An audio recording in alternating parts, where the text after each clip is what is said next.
네, 안녕하십니까. 네, 반갑습니다. 아, 축구가 있어서 좀 아쉽네요. 그죠? 축구가 좀 있어서 아쉬워요. 자, 오늘 220쪽의 가등기의 효력인데, 뭘 차리죠? 가등기. 자, 가등기가 조금 어려워요. 어려우니까 의 정도만 정리하겠습니다.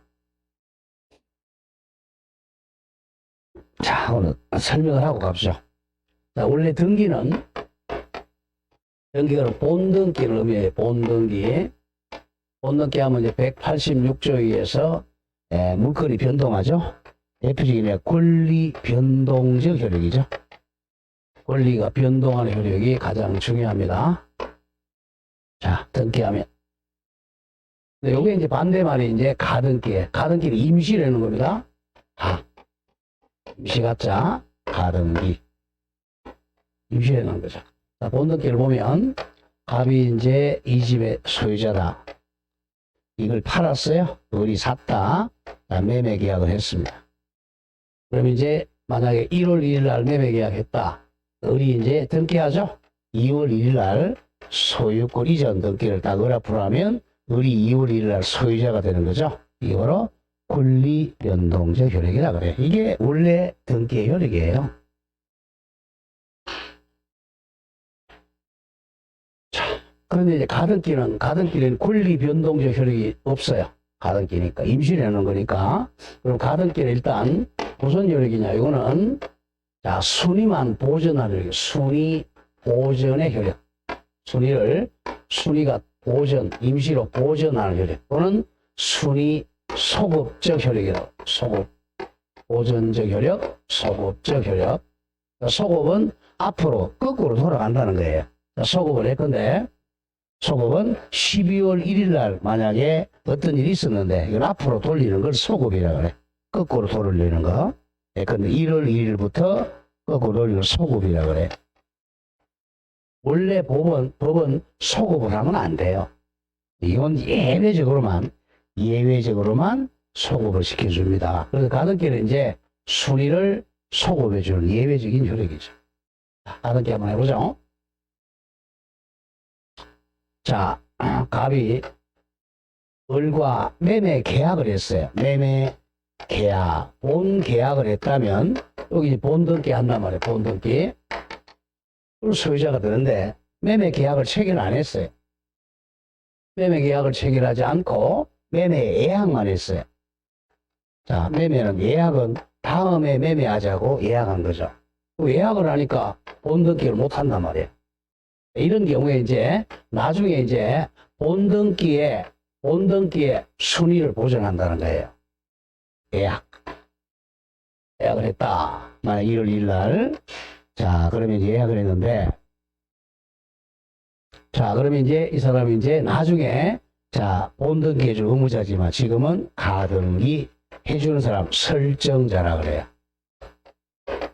을은 가등기 한 사람을 가등기 권리자라 그럽니다. 두 사람이 이제 등기소에 가서 가등기 신청합니다. 그럼 을 앞으로 이제 가등기를 한번 해보죠. 좀 어려워요. 자, 1순위의 소유자 갑이었다가 을 앞으로 이제 공동으로 가등기 신청합니다. 그럼 등기관이 여기다가 이 소유권 이전 이렇게 된 본등기잖아요. 지금 소유권 이전 등기 신청한 게 아니라 나중에 할 소유권 이전 청구권이에요. 이거는. 자, 소유권 이전 청구권 요걸 갖다가 보전하기 위해서 가등기를 한다는 거죠. 여기다가 이제 소유권 이전 이런 본등기지만 소유권 이전이 아니라 소유권 이전 청구권 보전 가등기 이렇게 돼요.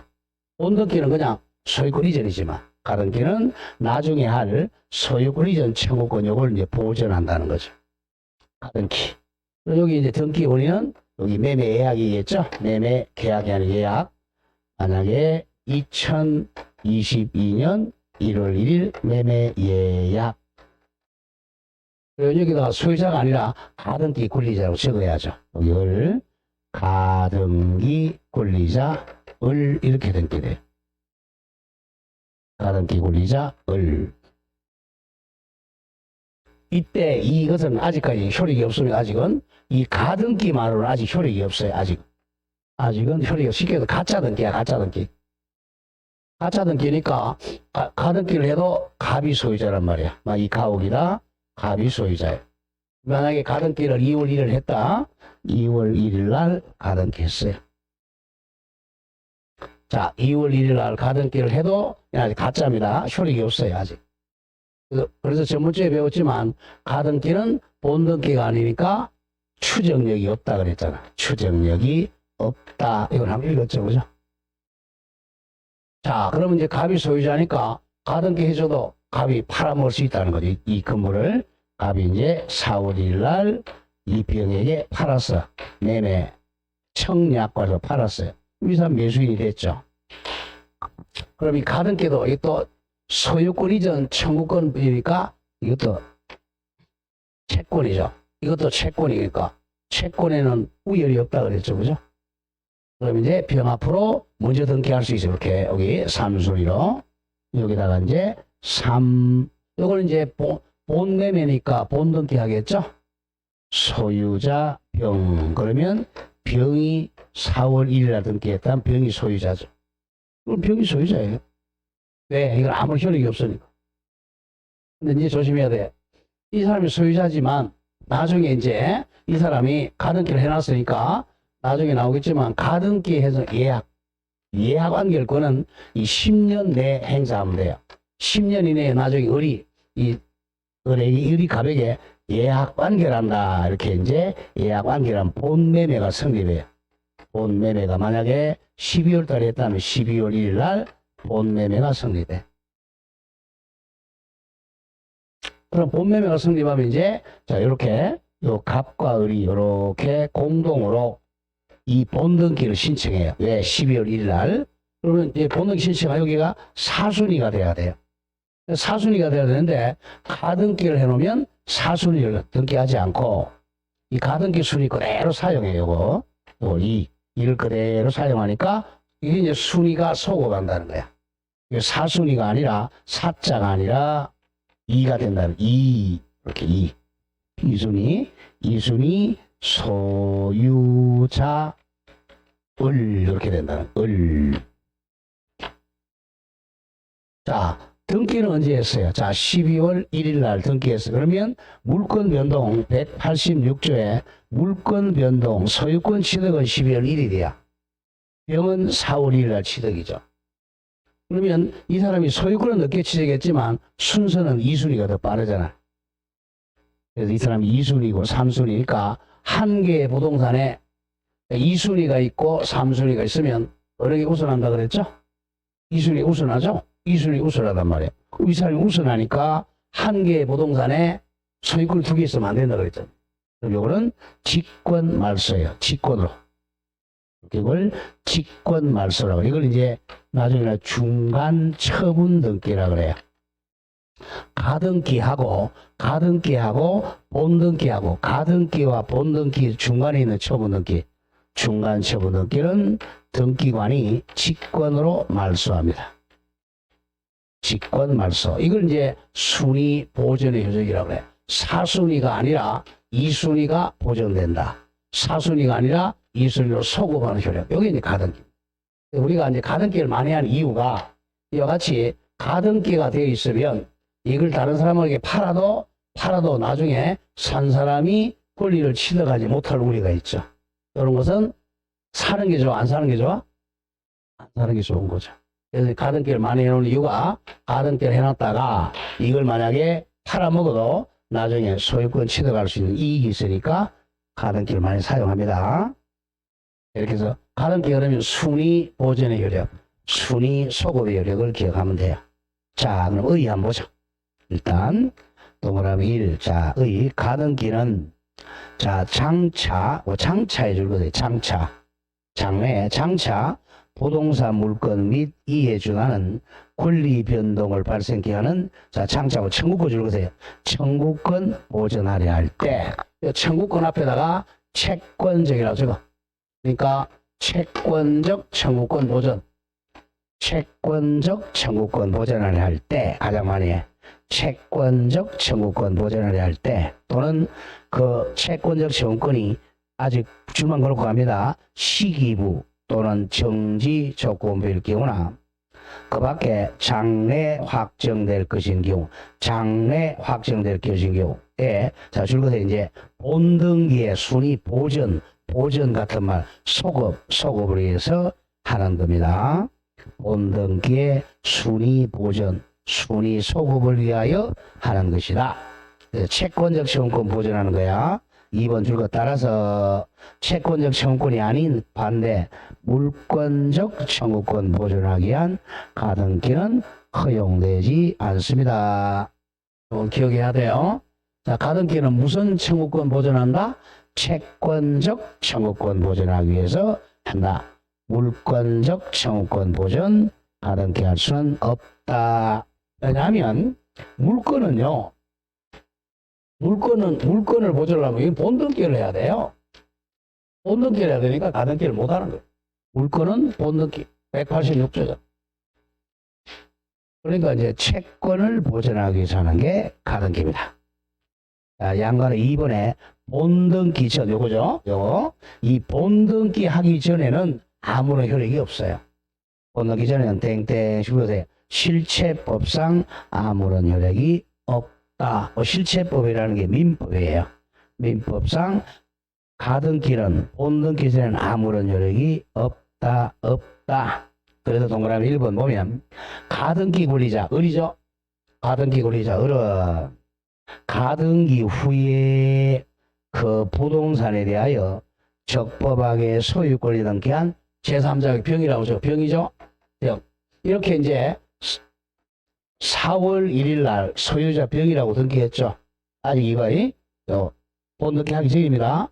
본등기 하기 전에는 이 사람 아무런 효력이 없다 그랬잖아. 그럼 이제 병이 소유자야. 가등기만 가지고 야 내가 2월 1일 날 가등기 해놨는데 너 왜 4월 1일 날 똑같은 부동산에 본등기 하느냐라고 이 사람이 주장할 수가 없다는 거죠. 제3자 병에 대해서 그 가등기만으로는 아직은 소유권 주장할 수가 없다. 아무런 효력이 없어요. 고로 2번은 우리 저번주 봤던 거죠. 소유권 이전에 가등기가 되어 있더라도 소유권 이전 등기를 청구할 어떤 법률 관계 있다고 추정되지 않는다 그랬죠. 이거죠. 소유권 이전 청구권 보존 가등기를 했어요. 여기 소유권 이전 청구권 보존 가등기에도 이것의 채권이 추정되지 않는다 그랬죠. 추정이 안 돼요. 이 본등기였다면 추정이 됐잖아. 자, 본등기 했으면 전번주에 여기 만약에 이 순으로 소유권 이전 등기원인의 매매 소유자을 이렇게 했다면 요 매매와 소유권자로 추정됐죠. 이 추정이 되는데 이 추정력이 없어요. 왜? 본등기가 아니니까 추정력이 없다. 자, 오른쪽 양가로 3번 옵니다. 본등기 후의 효력. 여기 이제 본등기의 순위 보전의 효력이 포인트입니다. 순위 보전의 효력. 보전 같은 말 순위 소급의 효력입니다. 또 정리 잘해야 돼요. 자, 본등기를 딱 하면 여기다가 아까 4순위를 했어요. 2순위를 했어요. 2순위라고 했죠. 그죠? 그러니까 순위가 보전 소급된다는 거죠. 순위 소급의 효력입니다. 여기 가장 중요해요. 동그라미 1번. 가등기에 기해 본등기 하면 본등기 순위는 4순위가 아니라 가등기 순위 2순위에 의한다. 이게 포인트야. 가등기 순위 2순위에 의한다. 즉 가등기 후에 이루어진 다른 등기가 있을 경우, 다른 등기를 병이라거나 병 등기가 있을 경우 후에 나중에 가등기에 기한 본등기 하게 되면 다른 등기 3순위 병의 등기는 본등기 2순위보다 후순위가 되거나 실효된다. 실효는 효력이 상실된다. 자, 2번 조금 전에 설명에 따라서 이겁니다. 이걸 중간 처분 등기라고 그랬어요. 중간 처분 등기는 직권 말소한다. 그게 2번이야. 따라서 소유권 이전 등기 청구권의 가등기 후에 이루어진 감유 등기나 병이라고 하는 병, 저당권 등기, 병의 등기는 등기관이 동그라미 직권 말소합니다. 직권 말소한다. 직권 말소한다. 자, 3번. 물권 변동 시기를 조심하셔야 돼요. 자, 물권 변동 시기는 항상 본등기한테 발생해요. 자, 물권 변동 시기는 본등기야. 물권의 변동 시기, 즉 소유권 변동 시기는 본등기한테다. 즉 가등기한테로 소급하지 않는다. 조심해야 돼. 뭐는 소급해? 순위는 4순위가 아니라 2순위로 소급해요. 이건 많이 틀려. 그러나 물권 변동은 본등기한테 발생해요. 그래서 물권 변동 시기는 소급하지 않습니다. 그 점을 조심해야 됩니다. 다음 동그라미 4번 절차상의 문제는 자 본등기 할 때 여기 보세요. 자 나중에 을과 갑이 본등기 할 때는 을이 자 여기 본등기 할 때는 갑이 본등기 해줄 의무자, 을이 본등기 권리자입니다. 이 병이 의무자가 아니야. 자, 을은 갑과 공동으로 본등기 청구해야 돼요. 이 병은 본등기 의무자가 아니고 직권 말소당할 사람입니다. 기억을 답으로 많이 내요. 가등기에 기한 본등기 청구는 채권적 청구권이죠. 채권적 청구권이므로 현재 소유명인 병이라고 적어. 병이 아니라 가등기 의무자인 종전 소유자 갑을 상대로 본등기를 청구해야 됩니다. 굉장히 중요해요. 대결 전합 1962년 이렇게 되어 있죠. 전원 합의체 동그라미 치고 자 다시 정리합니다. 가등기권자가 본등기를 청구할 때 본등기 해줄 의무자는 가등기 설정자이던 갑입니다. 갑에게 본등기를 청구해야지 병에게 본등기 청구할 수는 없다. 반드시 기억해야 돼요. 그리고 또 하나 더 가등기는 뭘 보전했죠? 아까 이거죠? 소유권 이전 청구권 요걸 보전했죠. 소유권 이전 청구권. 이 소유권 이전 청구권 요것도 채권이란 말이에요. 채권도 양도할 수 있어요. 그러면 소유권 이전 청구권을 자 여기다 을이 만약에 정에게 양도합니다. 그러면 가등기가 가능하죠. 가등기는 부기등기예요. 여기 2의 1에서 가등기는 부기등기로 합니다. 자, 그게 5번이야. 가등기에 기한 가등기가 당연히 허용된다. 등기 형식은 부기등기입니다. 그냥 읽어보죠. 순위 보전의 대상이 되는 물권 변동의 청구권 줄이면 소유권 이전 청구권은 그 성질상 재산권이니까 양도할 수 있는 재산권일 뿐만 아니라 가등기로 인하여 그 권리가 공시가 되어 가등기로 공시했죠. 결과적으로 공시방법까지 마련된 셈이므로 이를 양도하는 경우 양도인 을이라고 제가 양도인 을과 양수인 정이라고 적으세요. 양수인 정의 공동 신청 적으세요. 양도인 을과 양수인 을의 공동 신청으로 가등기상의 권리 이전 등기. 그 권리 이전 등기가 뭐죠? 소유권 이전 청구권 이전 등기를 가등기에 대한 줄거세요.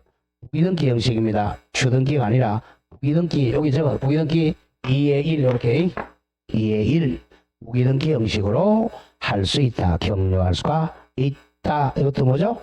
대판 전합이죠. 무조건 전합이 나오면 답으로 나온다 그랬어요.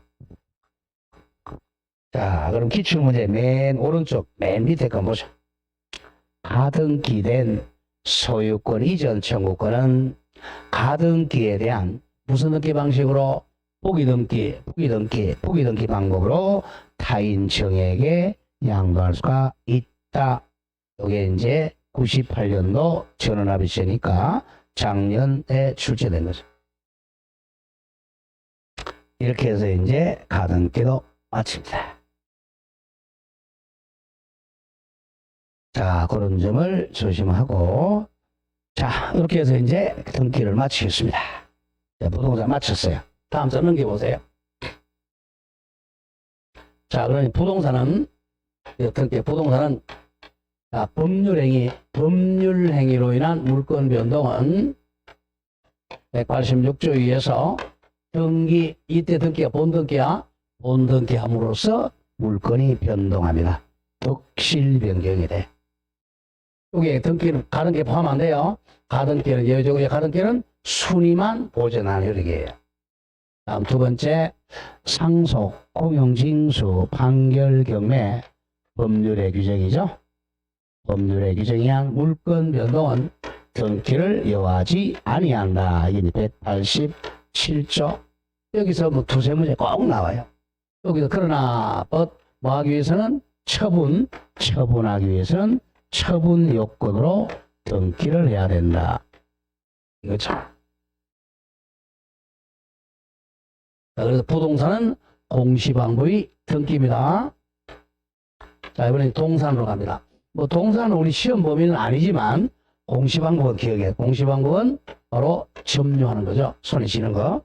점유 같은 말, 인도를 받으면 점유하는 거죠. 거기에 이제 다음 장 넘겨보세요.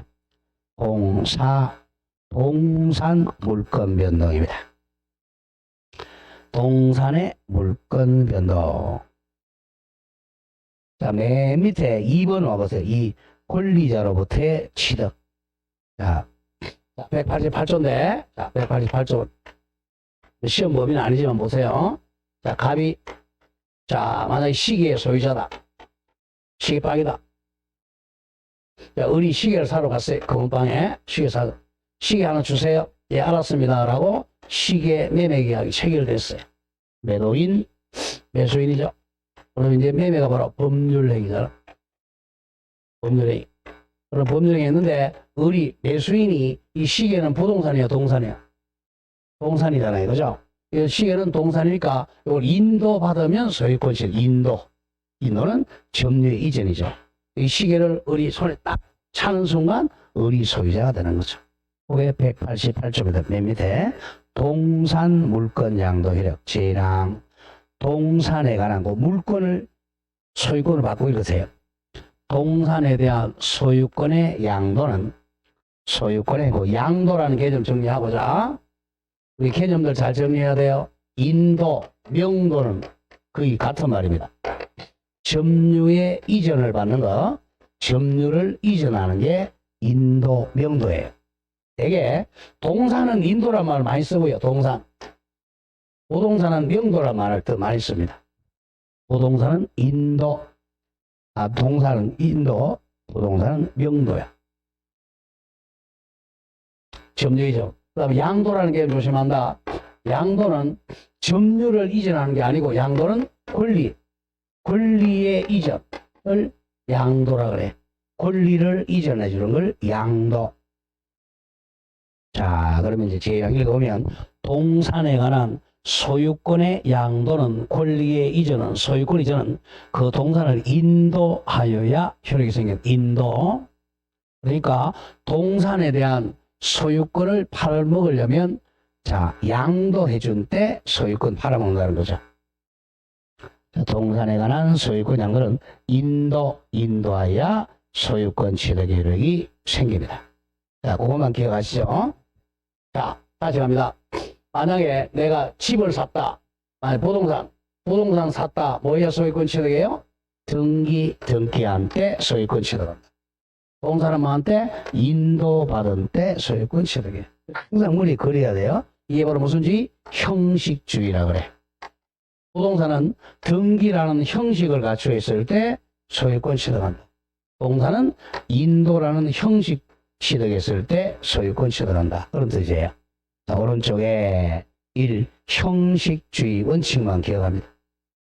형식주의 원칙이랑 민법 제1번 188조는 동산에 관한 물권을 뭐로 바꾸라고 그랬어? 소유권 양도는 동산을 인도 즉 점유를 이전받아야 효력이 생긴다 라고 규정해서 물권 변동에 관한 형식 형식주의를 취한다. 형식주의. 즉 물권적 합의와 즉 물권계약과 인도를 동산 물권 변동 요건입니다. 자, 그리고 2번 인도의 개념. 인도란 점유를 이전하는 게 인도라고 해요. 그럼 기본 개념들 빨리빨리 파악해야 돼. 동사는 대개 인도란 말을 많이 쓰고 부동산은 명도란 말을 많이 써요. 인도의 종류가 4개 나오는데 아직 인도의 종류는 1번 현실 인도만 기억하세요. 일단 현실적으로 점유를 이전받는 걸 그냥 인도라 그래요. 얘들 나오죠. 물건을 내가 교부받는다. 배달 등 물건에 대한 사실상 지배를 실제로 양도인이 양수인에게 이전해 주는 걸 현실 인도라 그래요. 현실적으로 점유를 넘겨주는 거야. 내가 책 샀다. 그럼 책을 내가 이렇게 받는 게 인도받는 거죠. 자, 그렇게 기억하고 잘 정리합니다. 법률행위로 인한 물건은 등기한 때 소유권 취득한다. 다음, 법률행위로 인한 동산 소유권 취득은 인도받은 때 소유권 취득한다. 그것만 기억하시면 됩니다. 자, 이렇게 해서 이제 동사를 마치고, 동사는 뭐 시험 범위가 아니니까 228페이지로입니다. 자, 228쪽 05로 오세요. 물건의 소멸. 자, 물건의 변동은 3가지로 있었죠, 그죠? 물건이 발생했다가, 같은 말 취득이죠? 취득했다가, 변경, 조금 바뀌는 게 변경. 그리고 이제, 소멸. 상실이죠? 이것도 줄여서 우리가 득실 변경이라고 그랬죠? 이 중에서 가장 많이 나오는 게 아무래도 취득이고요. 소유권 취득, 소유권 변경, 소유권 상실. 이걸 갑니다. 물건의 소멸, 상실로 갑니다. 자, 이 서술에서 이걸 좀 줄거보세요. 첫째 줄은 모든 물건에 공통되는 소멸 원인은 줄한 겁니다. 목적물의 멸실, 소멸, 시효, 공용, 징수, 공용, 수용, 포기, 혼동, 몰수 등이 있다. 이중 줄거세요. 포기는 법률행위에 의한 물권 소멸이다. 이건 기억해야 돼요.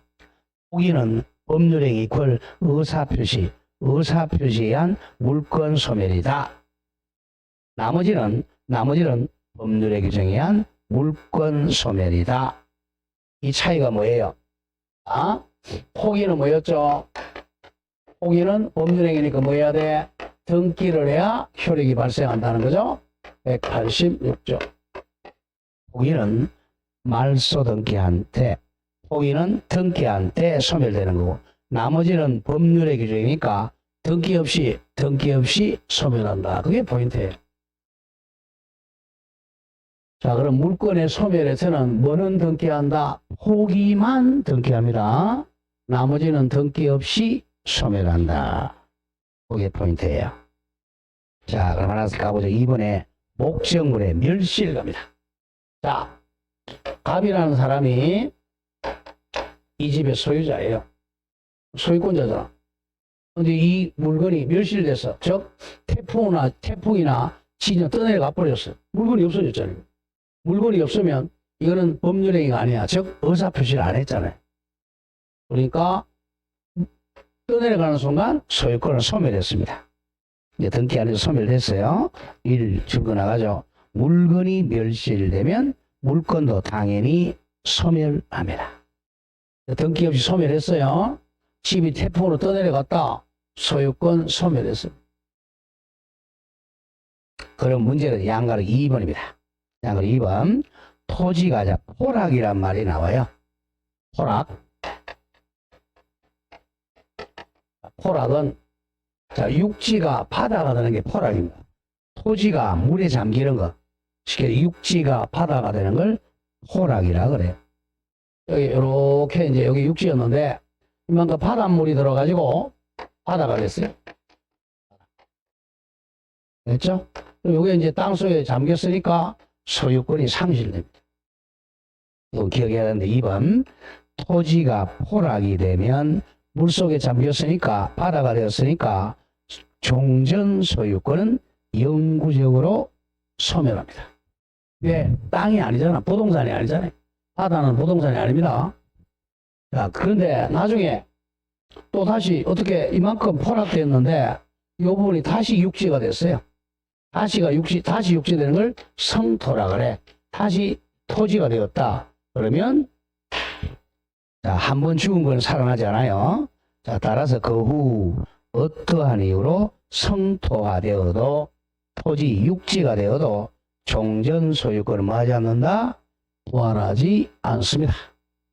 한 번 죽었던 소유권은 부활해도 종전 소유권은 부활하지 않습니다. 이 땅은 누구 땅이 되겠어요? 예컨대 이 땅이 갑의 땅이었어요.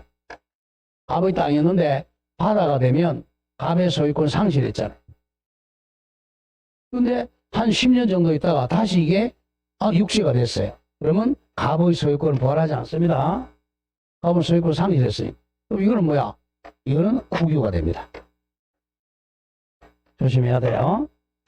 자, 토지가 포락이 되면 종전 소유권이 영구적으로 소멸했으니까 어떤 사유로 다시 육지 성토화되어도 종전 소유권이 부활하지 않는다. 그러면 누구 땅이 된다고? 국유가 된다는 거예요. 그걸 알아야 나중에 지적법이 정리가 돼요. 다음 3번에 소멸시효. 자, 소멸시효는 옆에 적어서요. 소멸시효는 저문제에다 제가 한번 불러드렸어요. 권리 위에 잠자는 자는 보호할 필요가 없다. 권리 위에 잠자는 자는 보호할 필요가 없다. 권리 위에 잠자는 자는 보호할 필요가 없습니다. 소멸시효는 시간이 경과하면 효력이 발생하는 걸 시효라고 그래. 시효. 근데 시간이 경과하면 권리가 소멸하는 걸 소멸시효라고 그래. 이건 보통 채권에서 발생해요. 채권은 10년 불행사하면 시효로 소멸해요. 10년 동안 권리 행사 안 하면. 원래 물건은 소멸시효에 안 걸려요. 원래 물건은 10년, 20년 가도 소멸시효에 안 걸리는 데고 예외 갑니다. 소멸시효는 자, 소유권은 소멸시효에 걸리지 않는다. 소멸시효에 걸리지 않는다는 것은 10년, 20년 권리 행사 안 해도 소멸 안 한다는 거야. 자, 그럼 여기는 예외적으로만 기억하세요. 자, 물건이 우리 뭐뭐 있었죠? 점유권. 처음부터 잘 봐야 돼. 다음 뭐였죠? 소유권, 지상권, 지역권, 전세권, 유치권, 저당권, 질권 이렇게 돼 있었잖아요. 소멸시효 안 걸립니다. 안 걸리는데 예외적으로 용익물건이 있죠. 용익물건. 용익물건은 자, 20년 불행사입니다. 20년 권리 행사 안 했어요. 자, 지상권을 20년 권리 행사 안 했다. 불행사하면 소멸됩니다. 그러니까 소멸시효 안 걸리는 것은 점유권, 소유권, 유치권, 저당권, 질권 이런 거 소멸시효 안 걸려요. 예외적으로 용익물건만 20년 소멸시효에 걸립니다. 자, 그리고 네 번째 줄에 제 24 옆에 결국 다음 줄 거세요. 소멸시효에 걸리는 물건은 용익물건에 한합니다. 또 기억합니다. 지상권, 지역권, 전세권은 20년 불행사하면 시효로 소멸합니다. 자, 소멸시효로 소멸하는 물건은 무슨 물건에 한한다고? 용익물건에 한합니다. 용익물건이 아닌 점유권, 소유권, 유치권, 저당권, 질권은 소멸시효로 소멸하지 않는다. 걸리지 않는다. 자, 그 점은 기억을 해요. 다음 4번 내려옵니다. 물권 포기. 물권 포기는 뭐 해야 된다? 등기를 한 때 등기해야 된다는 거죠. 그래서 포기. 자, 이 한가를 읽어줄 거세요.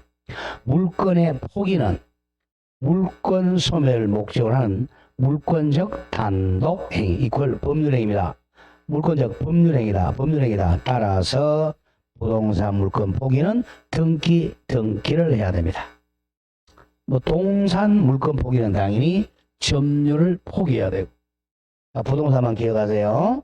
부동산 물권 포기는 법률행위니까 등기를 해야 됩니다.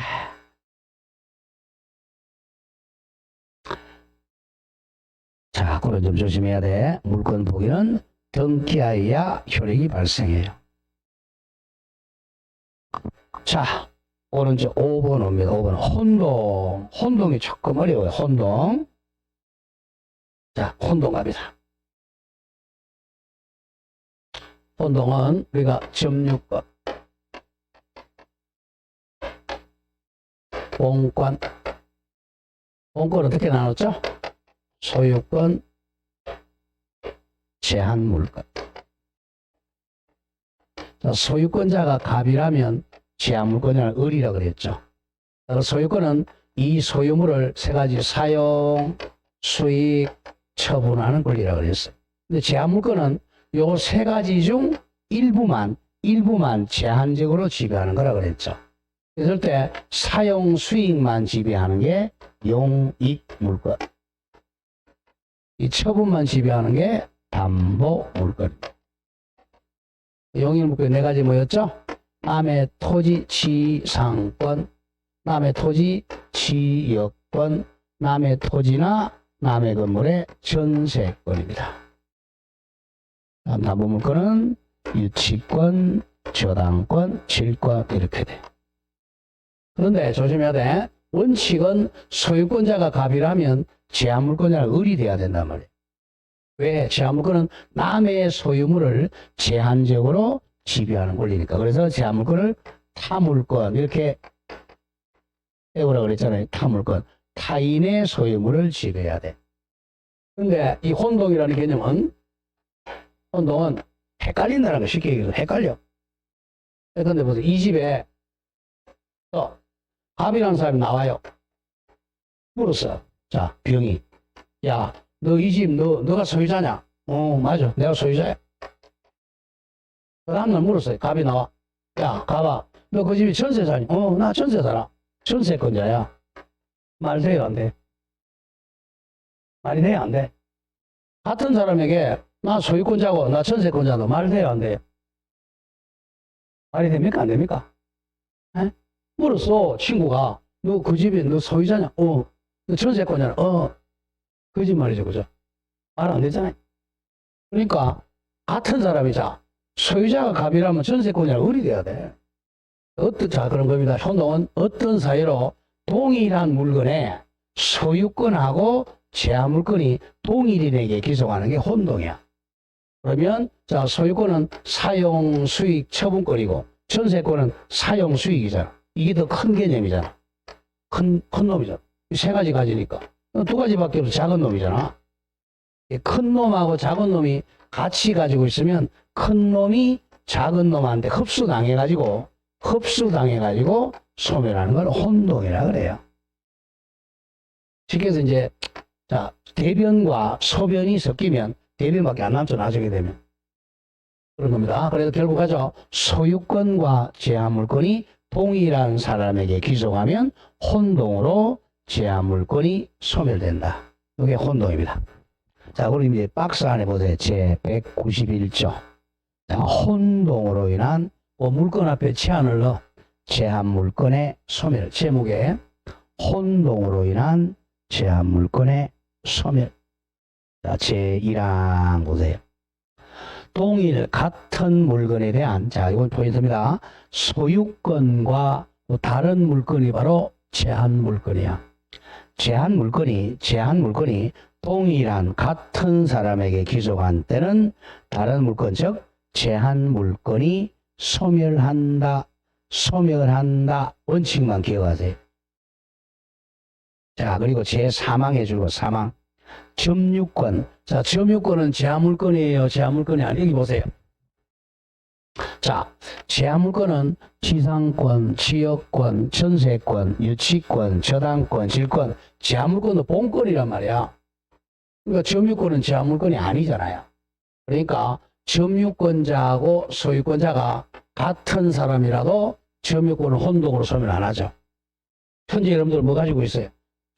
책 소유권 가지고 있죠? 점유권 2개 가지고 있잖아. 그러니까 점유권은 혼동으로 소멸하잖아요. 제한물권이 아니잖아. 사망의 줄거세요.